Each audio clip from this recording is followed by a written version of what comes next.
BJP ప్రభుత్వం ఏర్పడిన తర్వాత 152 పరీక్షల పేపర్లు లీక్లు జరిగాయని ఎంఆర్పీఎస్ రాష్ట్ర అధ్యక్షుడు డాక్టర్ నాన్రు నరసింహ మండిపడ్డారు. హైదరాబాద్ ఉస్మానియా యూనివర్సిటీ ఆర్ట్స్ కళాశాల వద్ద ఎంఆర్పీఎస్ ఆధ్వర్యంలో బీజేపీ ప్రభుత్వానికి వ్యతిరేకంగా నినాదాలు చేశారు.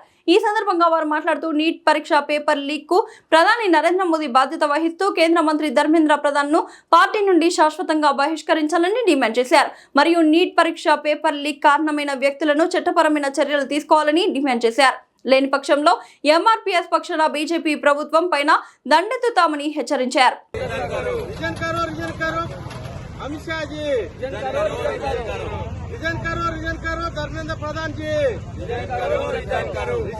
కాంగ్రెస్ పార్టీ ప్రతిపక్ష నాయకుడు రాహుల్ గాంధీజీ, అదేవిధంగా ప్రియాంక గాంధీజీ, అదేవిధంగా దేశంలో కాంగ్రెస్ ఎంపీలందరినీ కూడా గౌరవ ప్రధానమంత్రి ఇంటి ముందర ధర్నా చేస్తుంటే దానికి అతి క్రూరంగా అరెస్ట్ చేసి జైల్లో అదేవిధంగా స్టేషన్లు నిర్వహించడం దీన్ని తీవ్రంగా ఖండిస్తూ రాబోయే రోజుల్లో కూడా భారతీయ జనతా పార్టీ ఈ కేంద్రంలోని ప్రభుత్వం ప్రజల చేత తప్పకుండా మూల్యం చెల్లించక తప్పదని ఈ సందర్భంగా గుర్తు చేస్తున్నాను. 2026 నీట్లో పేపర్ లీకేజ్ సంబంధించిన విద్యార్థుల యొక్క భవిష్యత్తు నాశనమైన సందర్భంగా ఎంతో మంది విద్యార్థులు వారి యొక్క ఆత్మహత్య చేసుకోవడం జరిగింది. దానికి నైతిక బాధ్యత వహిస్తూ కేంద్ర విద్యాశాఖ మంత్రి ధర్మేంద్ర ప్రధాన్ గారు తక్షణమే తన యొక్క పదవికి రాజీనామా చేయాలని ఈ సందర్భంగా మేము డిమాండ్ చేస్తున్నాము. అదేవిధంగా దేశంలో ఉన్నటువంటి విద్యార్థుల భవిష్యత్తును దృష్టిలో పెట్టుకుని దీనికి నైతికంగా బాధ్యత వహిస్తూ గౌరవ బాధ్యత ఉన్నటువంటి కేంద్ర ప్రధానమంత్రి గారు ఈ రోజు దేశ ప్రజలకు విద్యార్థులకు క్షమాపణ చెప్పాల్సిన అవసరం ఎంత ఉందని ఈ సందర్భంగా మీకు గుర్తు చేస్తున్నాను.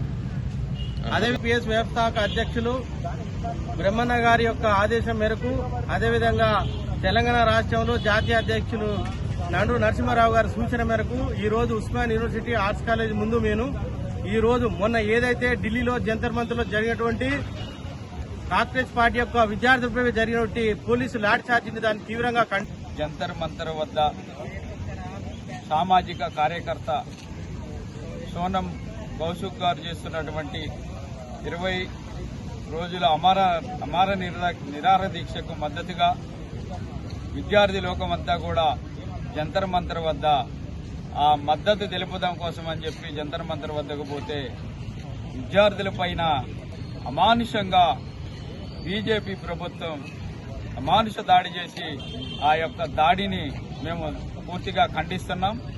ఏంటంటే ఈరోజు ఏదైతే ఎంఆర్పీఎస్ వ్యవస్థాపక అధ్యక్షులు ఉసురుపాటి బ్రహ్మయ్య మాది గారి ఆధ్వర్యంలో మేము ఈరోజు ఆర్ట్స్ కాలేజీ వేదికగా ఢిల్లీలో జరిగినటువంటి బీజేపీ యొక్క రాజ్య హింసాకాండను తీవ్రంగా ఖండిస్తున్నాం.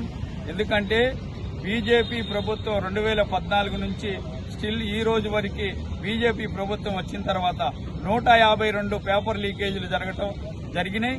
ఆ యొక్క జరిగినటువంటి లీకేజీలకి బీజేపీ ప్రభుత్వం తక్షణమే బాధ్యత వహిస్తూ ఆ యొక్క విద్యాశాఖ మంత్రి తక్షణమే రిజైన్ చేయాలి ధర్మేంద్ర ప్రధాన్ గారు. ఎందుకంటే ఆ యొక్క శాంతియుతంగా నిరసన తెలియజేస్తున్నటువంటి విద్యార్థుల పైన అమానుషంగా లాఠీచార్జీ చేసినటువంటి ఆర్ఎస్ఎస్ బీజేపీ గూండాలకు తగిన శాస్తి జరగాల.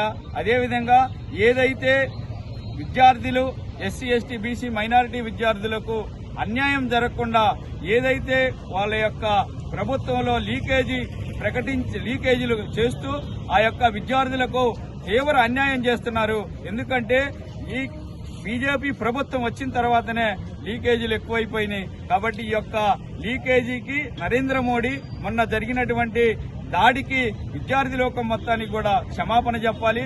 ఎందుకంటే ఆయన యొక్క అనార్హుడ ప్రధానమంత్రిగా ఉంటారు. ఎందుకంటే ఈ భారతదేశ వ్యాప్తంగా ఉన్నటువంటి నీటి పరీక్షని సంపూర్ణంగా రద్దు చేయాలి. ఎందుకంటే గతంలో ఏదైతే పాత పద్ధతి ఉందో ఆ పద్ధతినే అవలంబించాలి.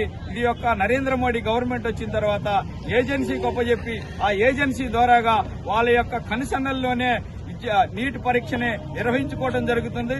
ఆ యొక్క నీటి పరీక్ష వాళ్ళ కన్సర్న్లలో జరగటం వల్లనే ఈ యొక్క ఎస్సీ ఎస్టీ బీసీ మైనారిటీ ఏదైతే లక్షల పోసి ఎస్సీ ఎస్టీ బీసీ మైనారిటీ విద్యార్థులు చదువుకుంటున్నారో వాళ్ళ యొక్క జీవితాలతోనే ఈ యొక్క నరేంద్ర మోడీ ప్రభుత్వం ఆటలాడుకుంటుంది. కాబట్టి ఈ యొక్క నరేంద్ర మోడీ ప్రభుత్వం తక్షణమే ఈ యొక్క ఏదైతే విద్యాశాఖ మంత్రి ఉన్నాడో ధర్మేంద్ర ప్రధాన్ గారిని వెంటనే రాజీనామా చేయించాలి.